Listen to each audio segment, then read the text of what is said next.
Donc, moi, j'ai fait une thèse sur ce sujet en droit maritime où j'ai analysé un petit peu toutes les réglementations sur la transition écologique. Mais là, je pense que vous êtes un petit peu plus intéressé par les résultats du MEPC. Donc, je vais plutôt vous présenter ces résultats en faisant des petits liens quand même, du coup, avec les éléments de thèse. Donc, on va d'abord faire une petite introduction pour être sûr que tout le monde est au clair sur le fonctionnement de l'OMI. Ensuite, on va avoir deux thématiques, pollution marine et pollution atmosphérique, donc avec les mesures dont Rodica a parlé, que j'ai mis à la fin pour garder votre attention. Donc, introduction, d'abord, on va faire un petit point sur le fonctionnement de l'OMI. Donc là, la réunion qui a eu lieu, c'était le MEPC. C'est des comités. Ensuite, on a des sous-comités et des groupes de travail qui vont aussi permettre de fluidifier un peu le travail de l'OMI. Les comités, c'est à peu près 3 réunions sur 2 ans. Là, on va en avoir 4 exceptionnellement pour le MEPC, puisqu'on va avoir un comité exceptionnel en octobre prochain. Et donc, en fait, tout ce qui est approuvé au niveau des sous-comités et des groupes de travail doit être de toute façon réapprouvé après au niveau des comités et après passe par l'Assemblée pour être validé. Donc, pour vous donner une idée, donc là, ce qui a été approuvé au niveau du MEPC, il faudra que ça passe au niveau de l'Assemblée et puis surtout, il faudra que ce soit adopté avant au niveau du MEPC. Au niveau des actes que l'OMI peut adopter, on a des actes de droit dur, donc qui vont contraindre les acteurs, et des actes de droit souple qui vont les guider dans l'application ou les encourager à agir. Donc les conventions, bien sûr, actes de droit dur. Les codes, ça va dépendre de leur référencement dans les conventions. Les circulaires, en général, ne sont pas obligatoires et vont justement venir aider à l'application. Et pareil pour les lignes directrices, les résolutions, ça va dépendre de ce qu'elles vont modifier. Et donc ensuite, un petit point calendrier. Donc ce que je vous expliquais, là, on était sur le MEPC 83. On va avoir le MEPC ES2, donc qui est un comité extraordinaire prévu en octobre 2025 pour pouvoir adopter les mesures à moyen terme et respecter le calendrier de la stratégie. Et donc, je vous ai mis quelques autres réunions qui vont être évoquées. En vert, c'est des groupes de travail. En noir, ce sont des sous-comités, justement. Et donc, en bleu, vous avez les comités MEPC et j'ai mis le prochain MSC également. Donc, on va commencer par la pollution marine. Donc la pollution marine, ça va aller un peu plus rapidement que la pollution atmosphérique parce que effectivement le MEPC s'est plutôt concentré sur la pollution atmosphérique cette fois-ci. Mais on a quand même quelques petits sujets qui avancent. Et puis surtout, moi je trouve important de rappeler que la pollution marine, c'est aussi un sujet, même si aujourd'hui on est plus sur changement climatique. Et surtout, c'est un sujet parfois où on va avoir un lien entre pollution atmosphérique et pollution marine. Donc il y a beaucoup d'écritures, mais on va prendre de haut vers le bas. Donc d'abord le sujet des eaux de ballast avec la question des espèces invasives que ça peut transporter. Et donc, on a une révision qui est en cours pour la convention. La convention, elle a été adoptée en 2004. Elle est un petit peu vieille. Il y a des points de mise en œuvre qu'il faut rectifier, des difficultés notamment dans l'approbation des systèmes. Voilà, donc on a un groupe de travail qui travaille sur la révision de la convention et donc on a eu quelques avancées. On a eu aussi l'approbation de nouveaux systèmes de nettoyage des eaux de ballast, mais ça, en fait, on en a à chaque comité. Ça suit une procédure. Et donc, à chaque comité, on approuve des nouveaux systèmes. Sur les déchets plastiques marins, donc on a un plan d'action qui a été adopté en 2018 et une stratégie qui ont été adoptées en 2021 pour réduire les déchets marins provenant des navires et rejetés à la mer. Et donc, il y a une révision en cours de ce plan et de cette stratégie pour, pareil, actualiser un petit peu face aux nouvelles problématiques, face aux nouvelles méthodes. On a eu le plan d'action qui a été adopté au MEPC 83 et la stratégie, donc on a encore du travail dessus. Et surtout, on a aussi toujours des travaux. Donc le PPR, c'est un des sous-comités qui travaille sur le sujet. C'est pollution et prévention réponse. Et donc, on a une poursuite des travaux, notamment face aux granulés plastiques. Donc, vous avez sans doute entendu parler. Donc, c'est transporté par conteneur. Et quand le conteneur tombe à l'eau, on a des grosses pollutions avec la question de comment on traite la pollution, comment on récupère les granulés. Et donc, il y a toujours du travail qui est en cours sur ce sujet-là. Et ensuite, donc, dans d'autres sujets, c'est des sujets que, en général, j'évoquais dans ma thèse et que, voilà, je voudrais souligner qu'ils avancent pas assez vite, je trouve, à l'OMI.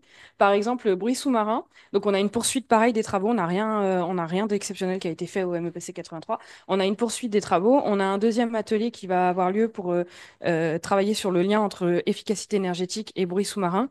Mais en fait, ce lien, il a été déjà établi. Donc, on a eu des propositions d'intégration du bruit sous-marin dans les mesures à court terme qu'on va voir après. Donc, pourquoi ça n'avance pas plus vite? C'est un petit peu la question. Ensuite, donc, on a des petites circulaires qui ont été adoptées et qui, en général, sont dans l'attente d'actes de droit dur. Donc, encrassement biologique des navires, donc c'est tout ce qui va être peinture anti-salissure. Recommandations intermédiaires sur le transport des mélanges de biocombustibles, c'est pour assurer la sécurité dans le transport des nouveaux carburants euh, en attente de droit dur. Et on a les rejets, donc des scrubbers. Donc les scrubbers, vous connaissez sans doute, c'est des systèmes qui permettent de nettoyer les gaz d'échappement des navires. Et donc en fait, il y a un risque de déplacement de pollution, ce que je vous expliquais tout à l'heure, le lien pollution marine, pollution atmosphérique. On nettoie les rejets des navires avec de l'eau, et ensuite, selon le type de scrubber, on rejette cette eau dans le milieu marin avec toute la pollution. Donc c'est un vrai sujet qui a été soulevé notamment par le Canada pour poser des seuils de pollution en fait, de cette eau qui va être rejetée. Et donc, on a approuvé un mandat du groupe de travail sur le sujet. Donc, ça avance lentement, mais ça avance quand même un petit peu pour justement donc, élaborer des seuils et pour pas que les navires puissent rejeter les eaux qui ont servi à nettoyer leur fumée simplement comme ça dans la mer. Et ensuite, on a des directives. Donc ça, c'est pour la mise en œuvre de la Convention de Hong Kong qui rentre en vigueur. Donc c'est sur le recyclage des navires. Et donc on a pas mal de directives qui sont adoptées et de points sur la mise en œuvre de cette réglementation. Donc maintenant, sur la pollution atmosphérique, sur la pollution atmosphérique, on a les mesures à court terme d'une part et les mesures à moyen terme d'autre part. Donc les mesures à court terme, elles ont été adoptées, enfin elles sont entrées en vigueur en 2013 et en 2023 pour les dernières. Donc on a des mesures qui vont se concentrer sur l'aspect opérationnel avec le SEMP, donc c'est un plan que les navires doivent avoir, et le CII, donc c'est un indice d'intensité carbone que les navires doivent appliquer, et donc pour avoir une note. Et on a des mesures qui vont porter sur l'efficacité énergétique lors de la construction du navire, EEDI et EEXI. EEDI pour les navires en construction et EEXI pour les navires à construire. Et donc, du coup, ces mesures, elles ont été adoptées il y a déjà un petit moment pour celle de 2013. Et pour les autres, elles sont mises en place depuis 2023. Mais on a relevé beaucoup de difficultés d'application. Et donc, il y a une procédure qui a été qui est posée d'ailleurs par la stratégie, une analyse qui doit être faite jusqu'en 2026 de ces mesures pour voir comment elles peuvent être améliorées, comment on peut avancer là-dessus. Et après, donc, on va avoir des révisions jusqu'en 2028. Donc là, justement, ils ont fini, enfin, ils ont avancé encore dans cette phase d'analyse de comment on peut améliorer les mesures. Et ils ont adopté deux, trois petites choses. Donc, par exemple, ah oui, le DCS, j'en ai pas parlé. Donc, le DCS, c'est le Data Collection System. Ça sert à récupérer les données. Et c'est ce qui permet notamment de mesurer l'efficacité des mesures, mais aussi de ne pas adopter des mesures complètement hors sujet. Donc, et ce système-là, le reproche qui a été fait, c'est que les mesures sont confidentielles et donc on n'a pas accès aux données, aux déclarations de données. Et donc, il y a tout un travail qui a été fait pour permettre l'accès aux données tout en préservant l'anonymat des navires. Il y a encore un petit peu de travail dessus.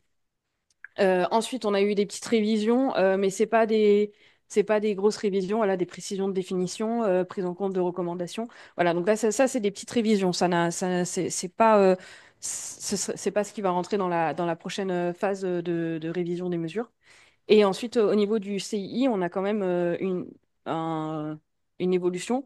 On a adopté les facteurs de réduction de 2027 à 2030 qui vont permettre de définir la note des navires qu'ils devront atteindre donc pour l'intensité carbone, en sachant que les mauvais navires ils doivent mettre en place des mesures pour remonter leur note. Donc, c'est pas une sanction, mais il y a quand même un travail qui doit être fait pour remonter la note et pour réduire l'intensité carbone du navire.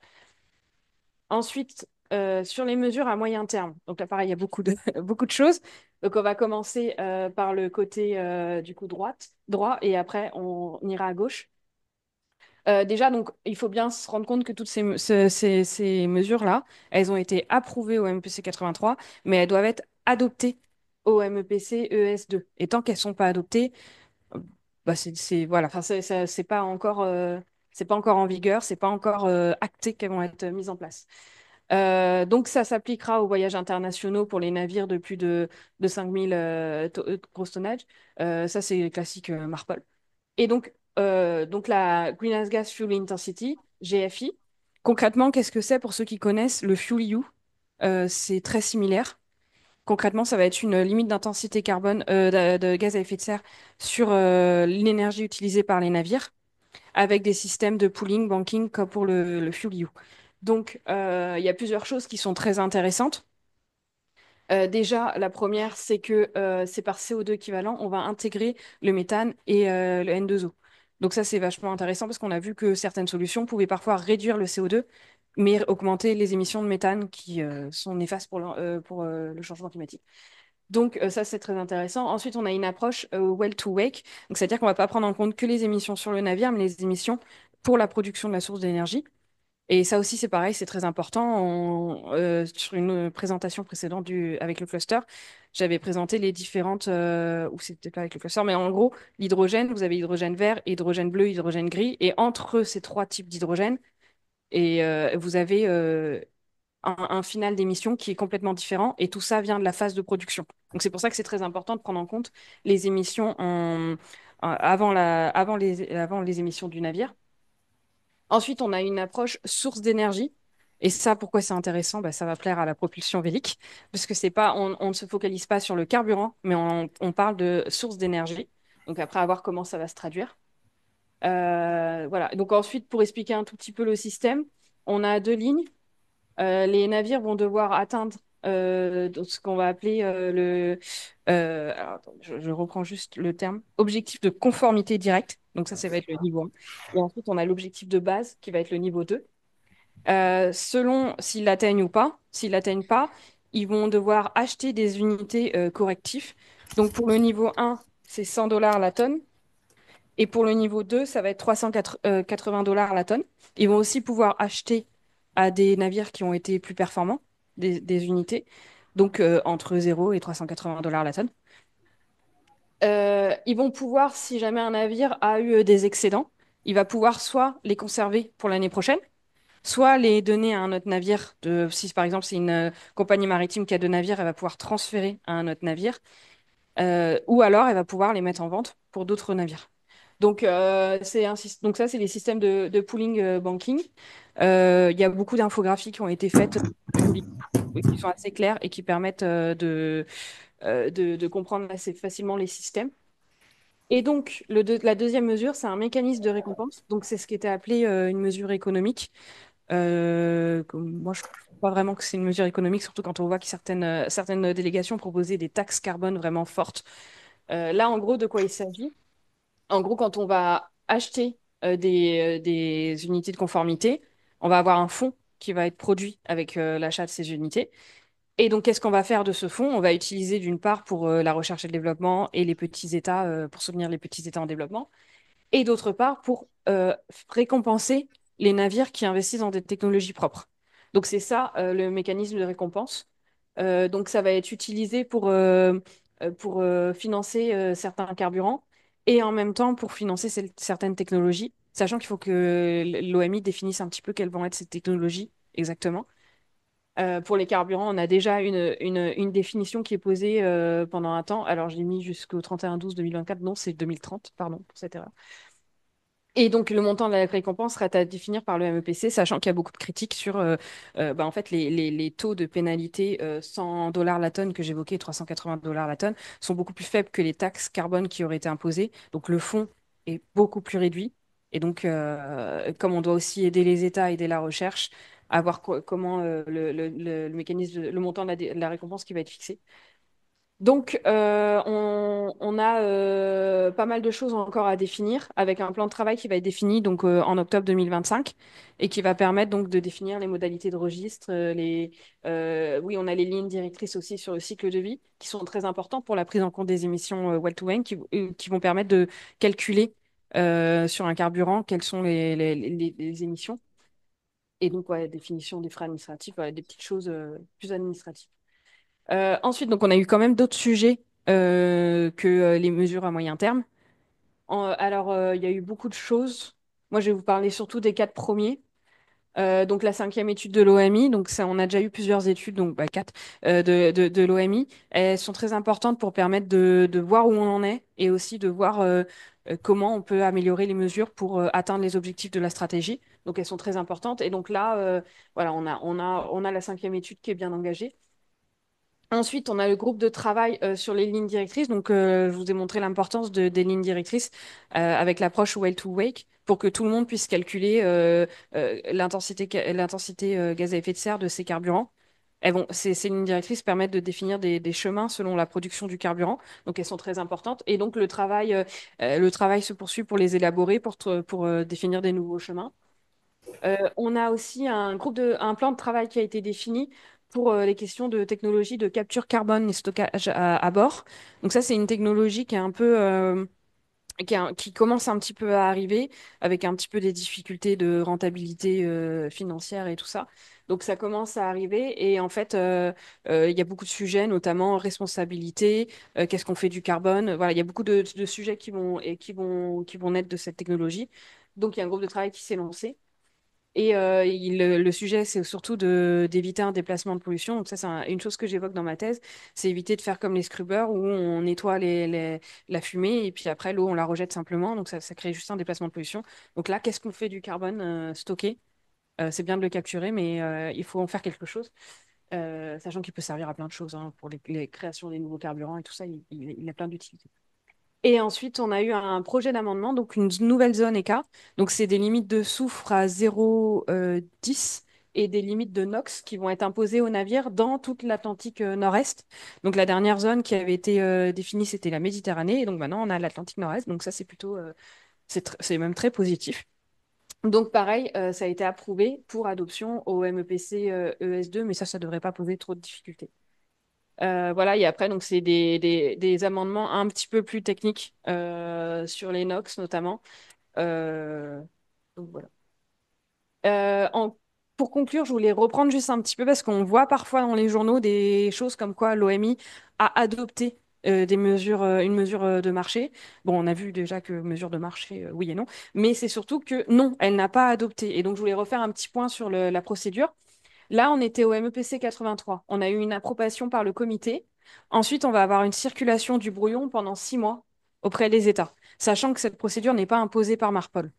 Ce qui est imposé par Marpol, c'est à partir de l'adoption par le comité, une période d'acceptance de 10 mois, une entrée en vigueur et après une application par les États. Donc, on n'est pas encore arrivé au stade d'une adoption et d'une entrée en vigueur. Sachant que pour l'adoption par le comité, soit on a un consensus, dans ce cas, il n'y a pas de difficulté, soit on passe par un vote, et dans ce cas, il faut la majorité des 2 tiers. Et lors du vote, il peut être décidé de ne pas faire cette période d'acceptance de 10 mois. Parce que sachant que si on a un consensus, pendant la période d'acceptance de 10 mois, il y a encore un tiers des États qui peuvent s'opposer à la mesure. Donc, on n'est pas encore rendu à l'adoption. Il y a vraiment tout encore une étape en octobre 2025.